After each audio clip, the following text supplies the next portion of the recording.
And we are live. Very good evening to all of you who have tuned to our page Wings, Durgapur Wildlife Information and Nature Guide Society. Today, we are present with species, a species which everyone loves to see. The species which is well known to all of us, the tiger. And today we will be talking on the land of tigers, a glance at its past, present, and future by Akash Bhushan. Let me welcome Akash. Hello, Akash.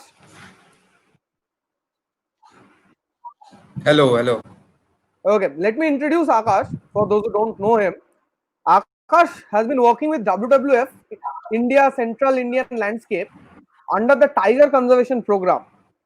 He has completed his bachelor's in forestry, wildlife, and environmental sciences from Guru Ghasidas University, Chhattisgarh. His journey with tigers started with an internship with the Corbett Foundation in Bandhavgarh Sanjay corridor in Madhya Pradesh. He has also worked in Charotar, Gujarat, under the very famous man, under his guidance, Romulus Whitaker, for crocodile survey. He has also worked with snakes and birds. And interestingly, he has also worked with spiders in Gibbon Wildlife Sanctuary. He will be addressing to your questions at the end of the webinar. Please write your questions down in the comment section. And without any delay, I would ask Akash to start with this presentation. Sure. Thank you, Shanko. Thank you for inviting me to give this talk. So, should I start? Yeah, please. Okay, is my screen sharing? Yeah, yes. Okay. We can see a lovely tiger. Yeah. So this is not my picture. I have borrowed it from Lay Passage to India. You can go to its site. It also works for the corridor management and related conservation works in India. So, hello everyone. Myself Akash Bhushan, and I work in WWF India's Central Indian Landscape under the Tiger Conservation Program. Today, I will be talking about the tigers of India and the Indian subcontinent. Look at its history in India, present conservation scenarios, and its future scopes. And that's the reason I have named this topic The Land of Tigers, a glance at its past, present, and future. So, tigers are one of the largest predators of the world and are widely distributed all over the world, from the Himalayas to the rainforests of uh, southwestern Ghats, and from dry forests of Rajasthan to the moist forests of northeast India. So, the first thing that I would like to start with is a brief introduction about tigers. The tiger goes with the zoological name Panthera tigris, as you can see here, and it has 9 subspecies under it, of which 3 subspecies have gone extinct. The first is the Caspian tiger. The Caspian tiger lived from eastern Turkey to Mesopotamia, around the Caspian Sea through Central Asia to northern Afghanistan and western China. The extinction was caused by many reasons and many factors, some of which are large number of killing, just mere for passion and also for medicinal purposes, the Chinese traditional medicine. Also, a decrease in prey species, as the Caspian tiger used to predate on wild pigs, and the wild pigs were hunted rapidly at an appalling rate, and the prey abundance got down, and that also contributed to its extinction. Also, diseases like flu, habitat destruction, and already restricted distribution of them. Followed by the Caspian tiger was also followed by Bali tiger, which also got extinct, and the Javan tiger, which also got extinct. The Bali tiger was found in the Bali island of Indonesia, and the Javan tiger was found in the Java um, island of Indonesia. The three of these species got extinct because of relatively same reason, that is um, habitat destruction, excessive hunting, and many more. Followed by Sumatran tiger. The Sumatran tiger is found currently in the Sumatra island of Indonesia. It is critically endangered for now. Followed by Indian tiger, also known as Bengal tiger, as we know it. It is endangered currently. The Indo-Chinese tiger is found in the Myanmar, Thailand, Laos, Vietnam, and Cambodia regions. Then comes the Malayan tiger and South China tiger. Both are critically endangered. The Malayan tiger is found in the peninsular Malaysia, and the South China tiger is found in the Fuji, Hunan, and Guangdong provinces of China. Then the last tiger subspecies is the Amur or the Siberian tiger. It is endangered. All of these endangered, critical, and extinct categories are based on the red data category of IUCN. So I have come up with this comparative size of the 9 subspecies of tigers. This is a pictorial representation, and this might not be extremely precise, but this works. So starting with the from the left side, it is the Bengal tiger, or the Indian tiger. It is one of the largest of the subspecies. Then followed by the Indo-Chinese tiger, Malayan tiger, Siberian tiger, which is almost the similar size of the Bengal tiger, but it's a little bit larger. Then the Sumatran tiger and the South China tiger. The last 3 tiger species that you can see separately are the extinct species, the Javan, the Caspian, and the Balinese or the Bali tiger. So this is the historic range of tigers. The yellowish part is represented by the historic range of tigers, and the darker shade represents the current range of tigers. Though this map, through this map, you can assume and understand that historically tigers were widespread, and at what rate the habitat has been destroyed. If you would like to know that today only 7% of the historic ranges of tiger is intact, and these uh, tigers are left in isolated habitats. Well, we all know how isolation is as of now. So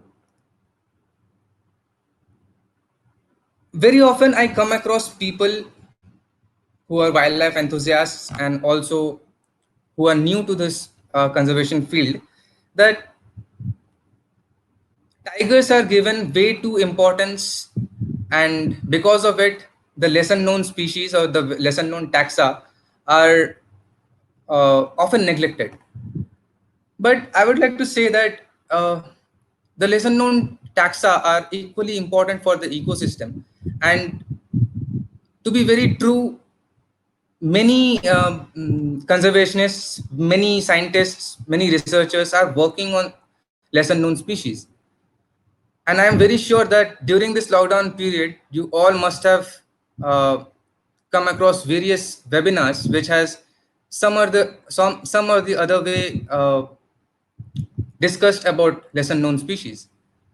So why am I talking about tigers today? This can be broadly categorized into 3 main importance of tigers. The first being the tigers are keystone species. So a keystone species is an organism that helps define an ecosystem. So if it disappears from the ecosystem, no other species would be able to fill its ecological niche. So keystone species is often, but not always, a predator. In this case, tiger is a keystone species, and tiger is a predator. It can help in controlling the distribution and population of large number of prey species, and it can also influence the population of other lesser carnivores such as uh, jackals, foxes, and many more. The second reason why tigers are important is tigers are indicator species. Indicator species are such species which basically indicate the health of an ecosystem. In this case, tigers are an indicator species, as the presence of a tiger in an ecosystem indicates its well-being. How, you might ask?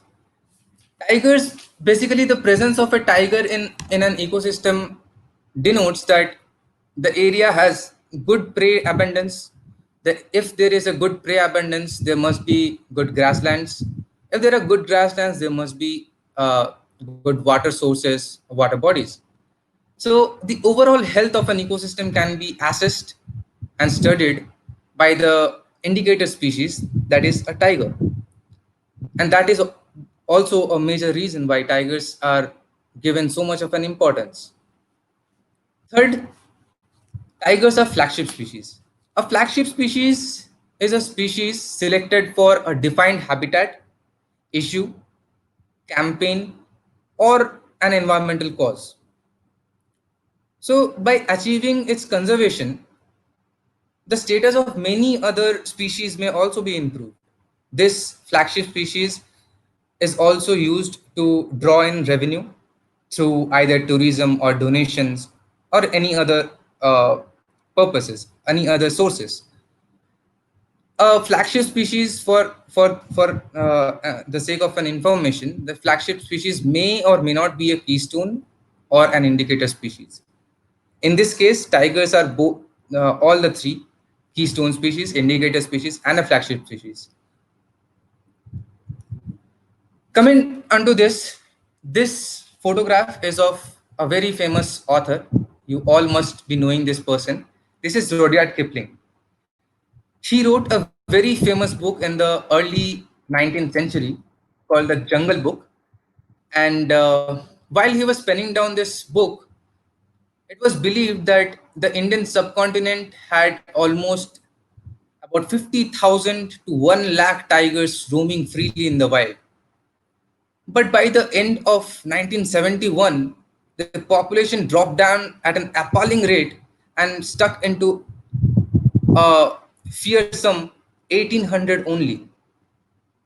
So the rapid decline was a result of many issues, many factors.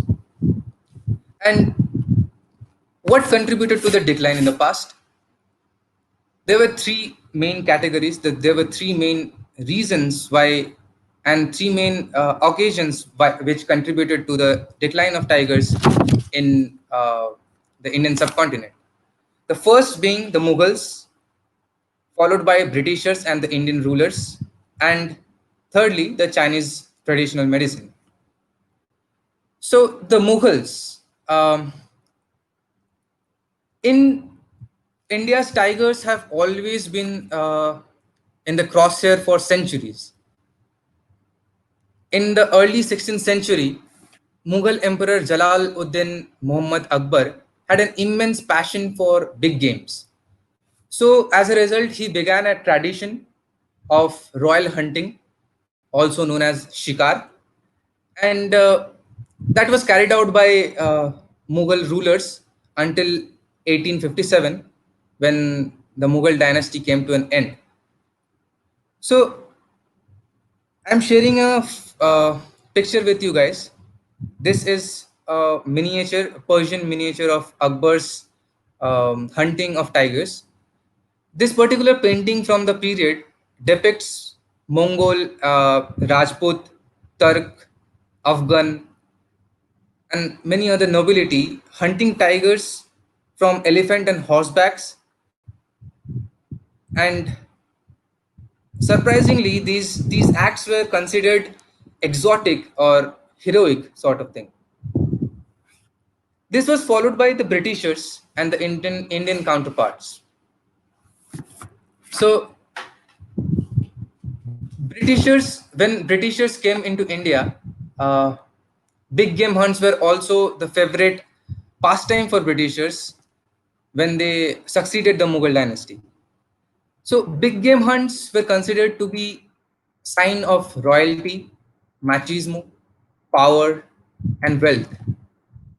Britishers, along with their Indian counterparts, used to go out in large parties carried by 10, 20, 30, or even 40 elephants. And their servants used to drug and bait the tigers so that it doesn't harm their masters. And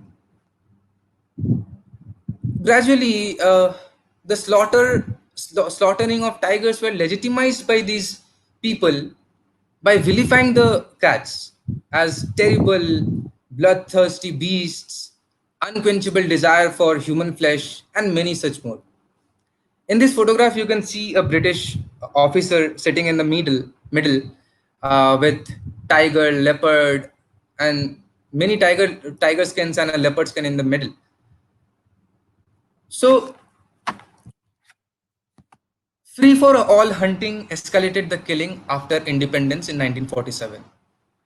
Hunters from across the world came rushing to India, um, seduced by the thoughts and seduced by the guarantee of trophies as advertised by the travel agencies back then.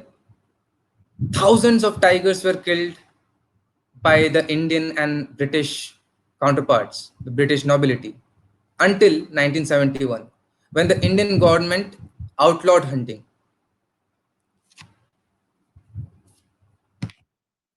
A Tiger Task Force was also appointed in 1971, and after the Wildlife Protection Act, which came place in 1972, the Project Tiger was launched in the country in 1973 by Prime Minister Indira Gandhi.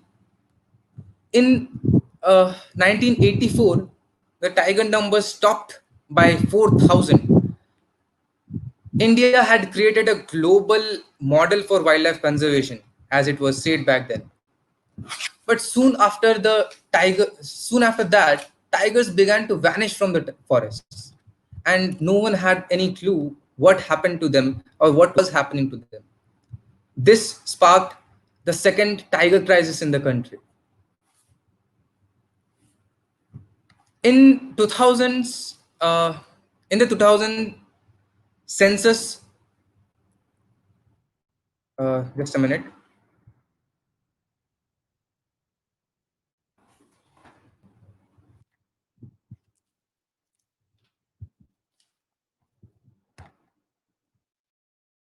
In August 1993, the seizure of 2,200 pounds of tiger bone revealed the reason of these vanishing tigers. Poaching for Chinese traditional medicine had hit the subcontinent. Tigers were being poisoned, shot, and snared. In the picture, you can see a tiger skin, different tiger parts, and the last picture in the down. It is quite disturbing, and these are the Chinese traditional medicines that are used for different purposes, and God knows what are their effects, if any. So, what triggered making of strong protection protocols for tigers?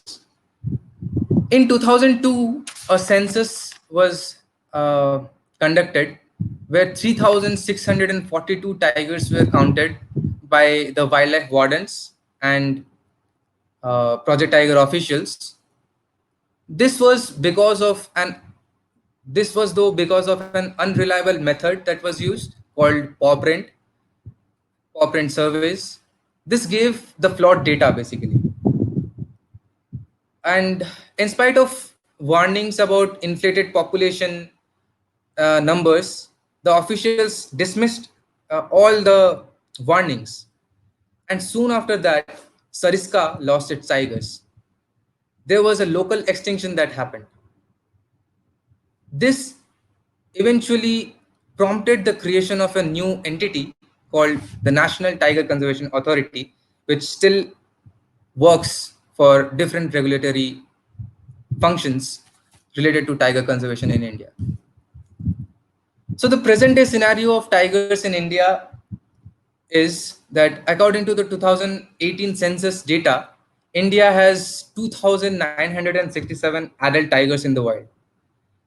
Back in 2014, it was 2,226 and 1,706 in 2010 and 206, sorry, 100 and 104, 1,411 in 2006. So the present census data says that Madhya Pradesh has the highest number of tigers, which is 526, and which was followed by Karnataka 521, and then Uttarakhand 442. So, in spite of the fact that India had an increase of 33% of tigers in the wild, it still had various threats to its existence. So let's discuss about what are the present day threats to tigers. The first and the foremost threat is habitat loss. This is a major factor of tiger and the decline of number of tigers in the wild. So different kinds of activities are happening all over the country, which basically degrades and destroys the habitat. And secondly, poaching, which is an ever increasing industry. Even amidst the COVID-19 situation, there are many poaching, hunting happening in the Indian forests just for the sake of wildlife parts. So, what causes the habitat loss? The habitat loss is caused by four main factors: wood for fuel, agricultural land expansion, overgrazing, and intensive harvesting of timber. So, wood for fuel, the fuel wood is collected by the villagers in which are nearby the forest areas, because they don't have the facilities of gas or other sources of fire making. So they basically collect firewood from the forest, and this eventually results in lopping and other things which hampers the growth of a tree and eventually leads to the degradation of habitat. Secondly, agricultural land conversion. With increasing population, with the increasing population all over the world and also in India, there is an ever increasing demand of food, and this is the reason why agricultural land is increasing with every passing year. So the agricultural land conversion results in the degradation of forests. It basically clears out the forest of an area which hosts many species and provides a livable platform for different wild animals. It also causes local extinction, because that once a forest is gone, it's gone forever. The third thing, overgrazing. uh, India has the highest number of livestock in the world, and this results in an overgrazing. The grasslands are being grazed at an intensive rate, extensive rate, and because of that, um, the grasslands are degrading with each day. The decline of grasslands result in the decline of prey species, which in turn affect the population of tigers, as tigers predate on these prey species like wild ungulates. And the last is the intensive timber harvesting. With every passing year, as the population increase, as food consumption increases, in the same way, consumption of timber is increasing with each passing day. And this is the reason why a large number of trees are cut down, and for various purposes, for building purposes and for sleeper purposes and many other things. So there are the current tiger conservation initiatives in India are doubling tigers, the TX2. Basically, the The TX2 is stands for doubling the tigers. The different tiger range countries came together for the first time and decided that business as usual approaches were not working. So all the 13 range countries committed to the most ambitious conservation goal set for a single species to double the number of wild tigers by 2022. That is the Chinese year for tiger. So rather than focusing on saving tigers at a site or a country level, the TX2 uses a strategic long-term approach, working across entire landscapes and encouraging transboundary collaboration. This involves increase in protection where tigers are currently maintaining wildlife corridors and connectivity between areas, and then boosting resources and protection for where tigers can be future for where tigers can be given a future when their numbers have increased. Then there are these two, the Global Tiger Initiative. It the Global Tiger Forum is a part of it. So all of these work for collaborating with the different NGOs, different organizations, different stakeholders, and different countries all together to work unified in a unified way to conserve tigers. So, coming on to the conservation works that are being done, the first and the foremost is research and monitoring. Secondly, the mitigating human tiger conflict. Then local community engagement, and last, environment education and awareness. So research and monitoring activities is a casual element in tiger conservation because is a crucial element in tiger conservation. Sorry for that, because it helps in understanding the movement of tigers within and outside protected areas, thereby proving the importance of wildlife corridors and potential tiger habitats outside the protected areas, outside the core zones. So research and monitoring is very important because without a research, without monitoring the presence of tigers, it is not possible to draw out possible management plans, as every management issue, every management plan needs a base of research which can be referred to as a baseline guide. Secondly, mitigating tiger conflict. Human wildlife conflict management measures have always also been implemented in various landscapes in different situations.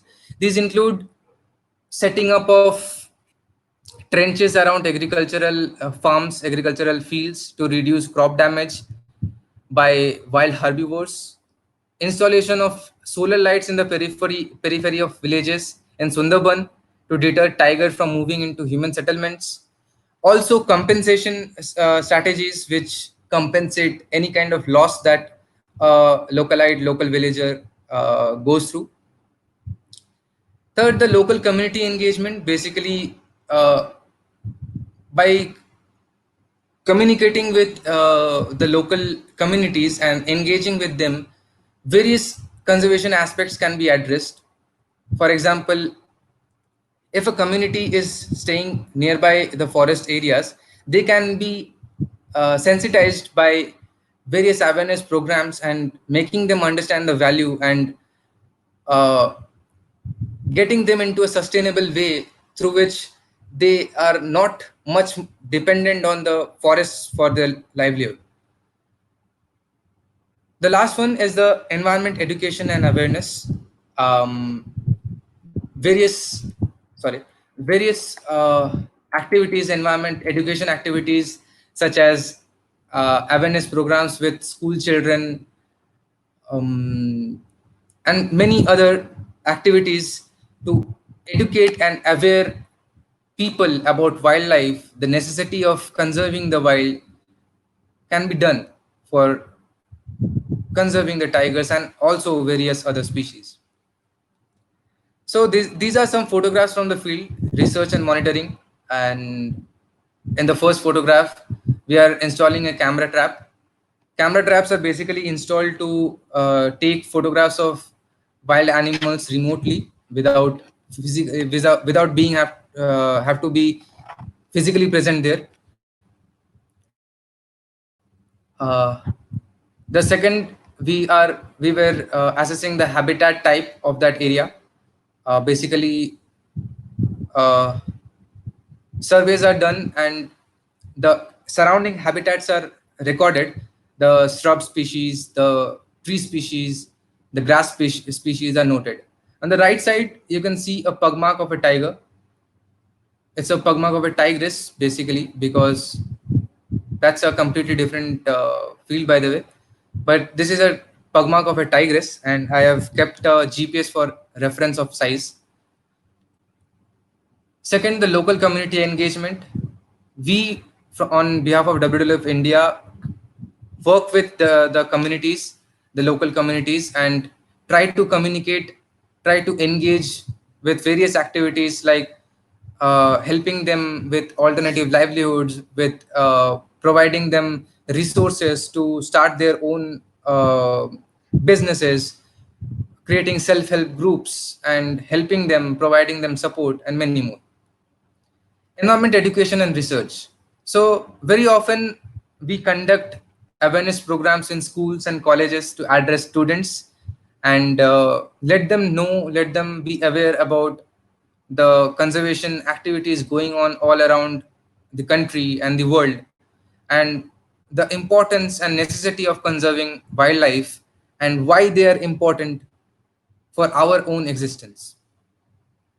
On the left hand side, this was an Anubhuti event organized by the Madhya Pradesh Forest Department, where they basically involved village schools children into various activities such as quiz, drawing competition, and many more.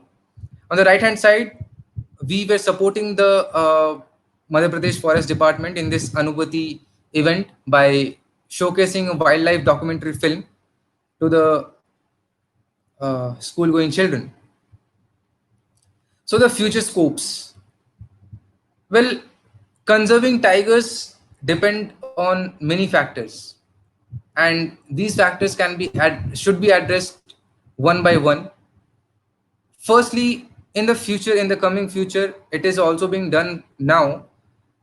Landscape level approaches has to be done, not only being constricted or not only being uh, localized into protected forests, but also moving out to unprotected forests and linking areas such as corridors, which comes to the point corridor management. Corridors are basically those tract of forests which connect two isolated population of species and which basically connects two patches of forests, and these are very important as they help in maintaining the genetic connectivity. And the third, better outreach programs. Basically, better outreach programs would help in better management practices. If outreach is well done, then the effects and then the uh, problems that might arise from external sources would go down a bit, because if we do proper outreach programs and make people aware about different factors, different conservation initiatives, different schemes that government has for these villagers who are in close proximity to forests. This would in turn help conserving the tigers. So with this, the last slide of my presentation will be what we as laymen can do to save tigers. So the first and the foremost is voice your concerns with policymakers. If you see any kind of activity, if you see that there is a need of change, if you see that some kind of activity, if done, can in turn help conserving the local forest, local diversity, right down to the Ministry of Forest, right down to Prime Minister or your local ministers. This can be an active participation from your behalf. Secondly, try to be a responsible tourist. So always remember that wilderness is always to experience and not to pollute and not to exploit. So whenever we are in some kind of tours, in some kind of outdoor activities, always try to be responsible, try not to uh, pollute that area by throwing either plastics or any kind of other things. Thirdly, spread the word. Let people know. When you read about different conservation initiatives, when you go through different works that are being done all around the country and the world, let others know who might not have the idea, and this will in turn help in making those people aware, and in turn help in boosting the overall conservation uh, movement. Fourth, help prevent wildlife trade. Well, this can be a bit difficult, but there are many ways by which you can help prevent wildlife trade without being in trouble yourself. So whenever, first and foremost, start with yourself. Never buy any kind of wildlife part, may it be ivory, may it be tiger body parts, may it be pangolin body parts, pangolin scales, anything. Never ever buy them, because this might, even if you unknowingly do that, there are serious consequences of this. You might get jailed up to 7 years. So if you see someone, if you come across any person, any people uh, whom you find suspicious, you can always report to Crime Control Board. You can mail them. You can also contact different other organizations such as Traffic India, which works in collaboration with WWF. You can contact WTI, who also works for the wildlife trade part. And the last thing, reduce pressure on natural resources. So basically, always try to limit the use of such things which are derived from the nature, the natural, which are basically not derived from nature, but basically are exploited from the nature. For example, excessive use of timber, excessive use of paper. When you don't need to use papers, don't use them.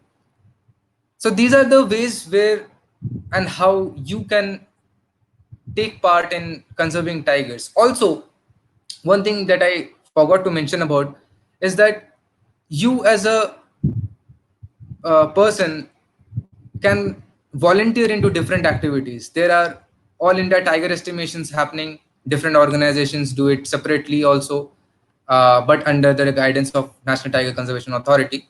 So you can actively participate into volunteering works. You can go for internships.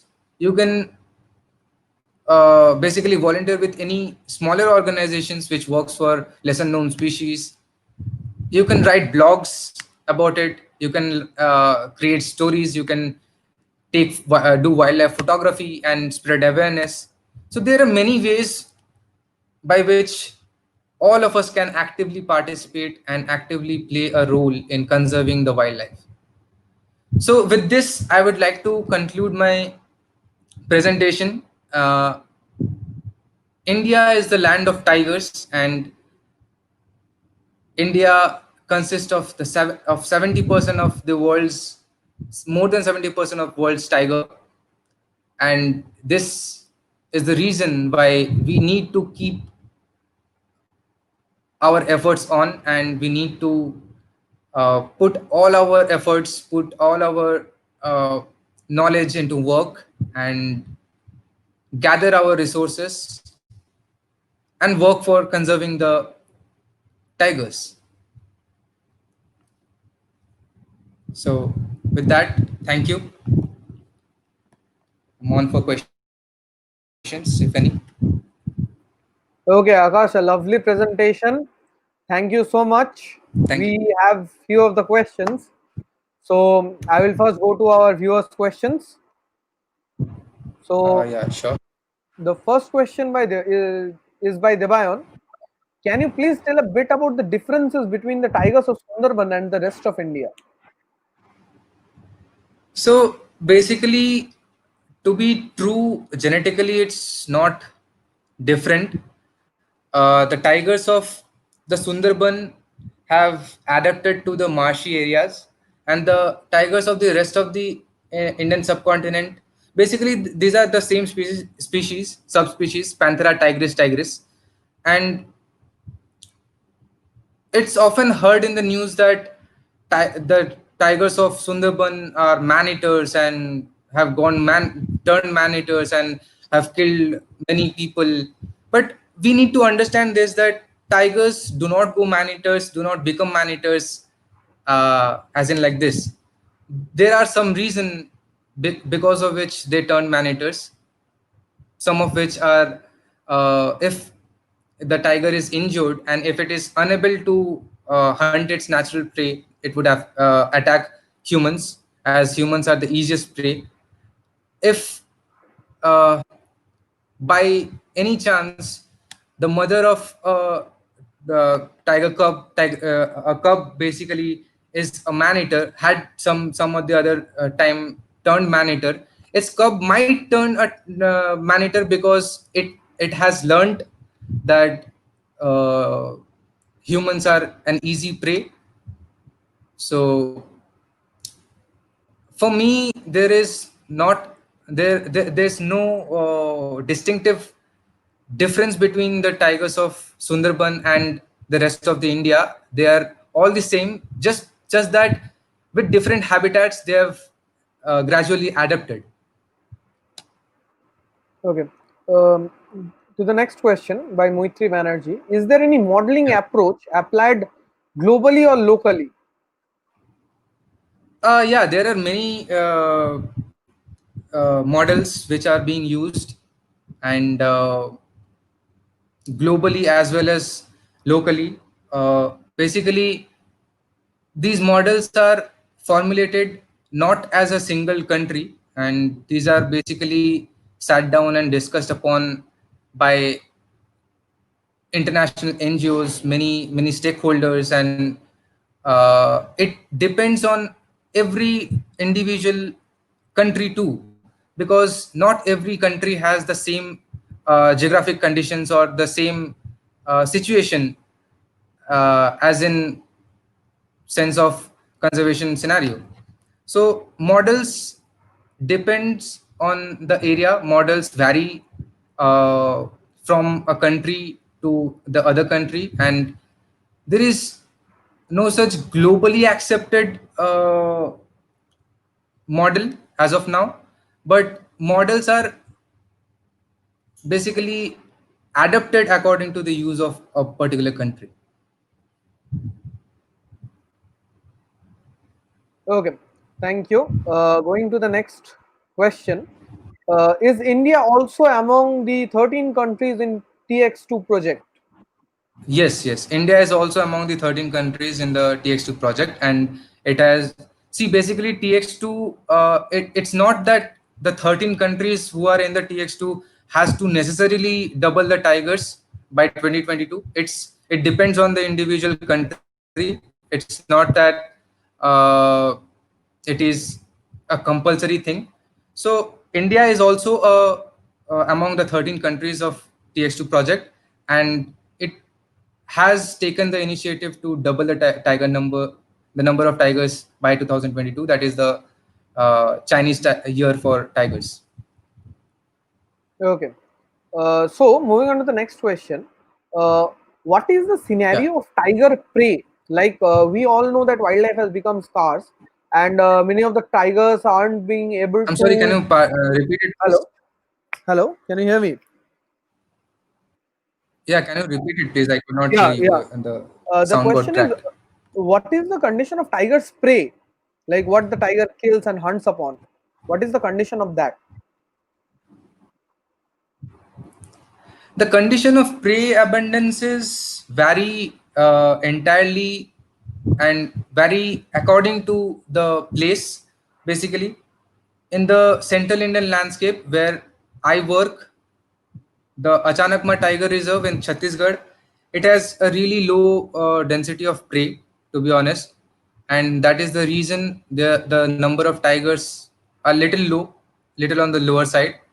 So prey densities depend on many factors. Prey densities depend on grasslands, the availability of grasslands. The availability of grasslands depend upon the availability of proper water sources. So basically, uh, prey abundances do matter a lot in terms of conserving the tigers, because if natural prey is not present in an area, the tigers would usually shift towards the easier prey, that are the livestock, and that's where the human wildlife conflict arise. And yeah, so the prey abundances are really necessary. Okay. So the next question is, we will be doubling the population of tigers, and Yeah. after that, we all know that the forested land is reducing day by day. The Yeah. tiger population is increasing day by day. The Yes. tigers do need a lot of area to live. What is the right now scenario in India regarding that? So right now, as you all can see over the news and all platforms, the current situation of tiger conservation in India is better than it was before. But with increasing population of tigers, there comes a strain in the carrying capacity of that habitat. So habitats in an area, the habitats of an of suppose a national park, a particular habitat, a particular habitat type might have different carrying capacities, right? So according to that, different areas will capacitate different number of tigers. And presently in India, to be honest, to be true, tiger numbers are increasing, but with increasing population, the uh, wild habitats are decreasing. So it's a contradictory situation right now, and we hope that we are able to. That's the reason, by the way, we are working on corridor management, so that the connectivity between all the tiger reserves, all the national parks, all the forest patches are maintained, so that the tiger or the other species do not stay isolated in that place. And because if those species, if those tigers keep breeding in a particular area, there will be inbred depressions, and that might cause local extensions too. So yeah, the habitat management is a big factor. Habitat management is a key point where tiger conservation needs to be focused right now. Okay. The next question is by Dhwani. Yeah. What do you think about the mitigation techniques used for human tiger conflict? Well, mitigation techniques for human wildlife conflict varies according to the situation. uh, in different cases, different mitigation strategies are adapted. In cases of um, kills, in cases of livestock depredation, compensation are given to the villagers from forest department. In case of human casualties, also compensations are given. And the human tiger conflict mitigation, to be honest, has to be done through proper research and monitoring, as I said, because proper research and monitoring would give us the results where we could actually sit and analyze where are the spatial overlaps between the wild herbivores, the livestocks. So basically, wildlife human tiger conflict not only happens directly with the tiger and the human, it also happens via the livestocks indirectly. So approach a cumulative approach towards studying an area, towards studying the overlaps, spatial overlaps of different species with the livestock species, different villages, has to be done to mitigate, to bring out, to come up with possible mitigation strategies for human tiger and human wildlife conflict as a whole. Okay. So the next question is, do tigers migrate? Yeah, tigers do migrate. Tigers do migrate, and I think you must have come across that news where there's this tiger migrated from, I mean, translocated from uh, a part of Maharashtra, and then it was found. It went to Bandhavgarh, then came down. So it traveled across an area of 1,500 kilometers. So usually, historically, tigers did migrate. Right now, due to habitat fragmentation, due to corridor fragmentations, the movement of tigers have really restricted, have been restricted, and local migrations do happen till now. So let's hope for better corridor management, better wildlife habitat management, for better migration. I Okay. The next question is, what about the Buxa Tiger Reserve? When the last survey happened and what's the result? I'm not sure about the Buxa Tiger Reserve for now because I have not worked here, to be honest, and I think there will be results. There will be reports from the National Tiger Conservation Authority regarding this, because every tiger reserve, when it is surveyed, um, a report is generated, and there can also be a report for mitigation strategies provided by NDCA2. So those reports can be basically referred to understand this. I am unable to answer this question because I don't know about Buxa Tiger Reserve and I have not worked here yet. I hope to work Uh, there soon. So Most probably the last tiger census in Buxa was in 2018, and yeah, I zero mean, tigers were founded. Most probably. I'm yeah. not right So about this. in 2018, there was this nationwide census. So it Hmm. happened every. So every 5 years the census is done, right?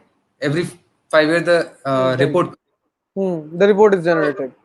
Yeah, the report is generated, and every year the census happens. Basically, every year the counting happens. It's not Hmm. that after 4 years, after 5 years, the thing happens. Every year Okay. the tigers are counted, and then at the end of the 5th year, a report is generated. Okay. Okay. So next, I would like to ask you to share experience regarding this tiger work, conservation work that you have done. The best experience you have had with tigers.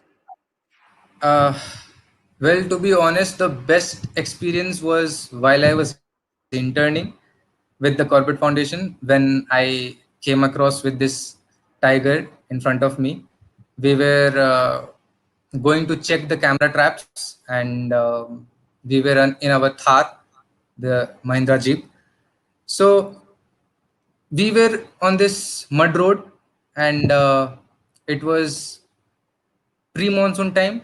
It rained a little, so we stopped by and we were about to get off the vehicle and go to check the camera traps. We would take out the cards and put it on our laptops to extract the data. Just as we opened our door, we saw that there's this tigress and her cub, two cubs, walking gracefully in front of us, just 100 to 150 meters away. And so we went back inside our vehicle and we sat down and we watched that tigress and her cub play for like an entire 1.5 hours.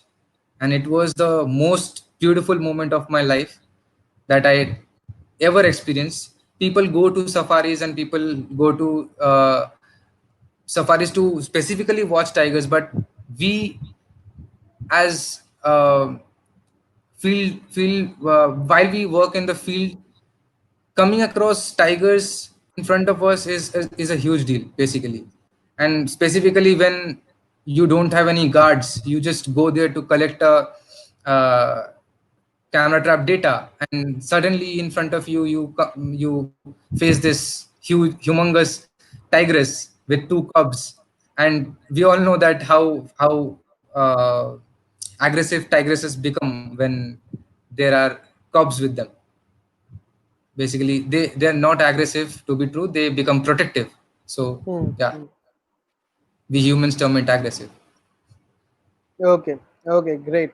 So uh, I would like to end today's show here, and this is the last talk of this lockdown series. I would like to read a message of thanks to everyone, from all our guests who have been to this show, all the speakers. I would also like to thank our team members: Sagar Adhurjo, Pavel Ghosh, Samapika Shil, Shubhajit Da, Shoikot, Devayanda, and all of the members of Wings. Our session is available in our website. uh, our link to the Facebook page. In our Facebook page, all the live sessions are there. You can also check our YouTube channel, Wings India, and all the sessions except one will be available there. Corona is already out. Amphan is going to hit the mangroves, the Sundarban, where a lot of number of tigers are there. So hope you all stay safe and pray for the tigers and wildlife, and also the humans who are living in Sundarbans. And this is how I would like to end today's session. Thank you, Akash. Thank you so much Thanks a for. lot to you guys. Thanks a lot to Wings for organizing these beautiful webinars. These were really informative. I heard all the webinars. I attended all the webinars, not Okay, live, but watched them afterwards. So they were really great. And thank thanks you. for inviting me. Thanks for letting me speak about tigers. And hope this lockdown never happens again, but these kind of webinars keep happening. We So will kudos. surely try to keep happening these webinars. Thank you, Akash, and I wish all the success for your future works with tigers. Sure. Thank you. Okay, please stay back. I'm going to end the broadcast. Sure.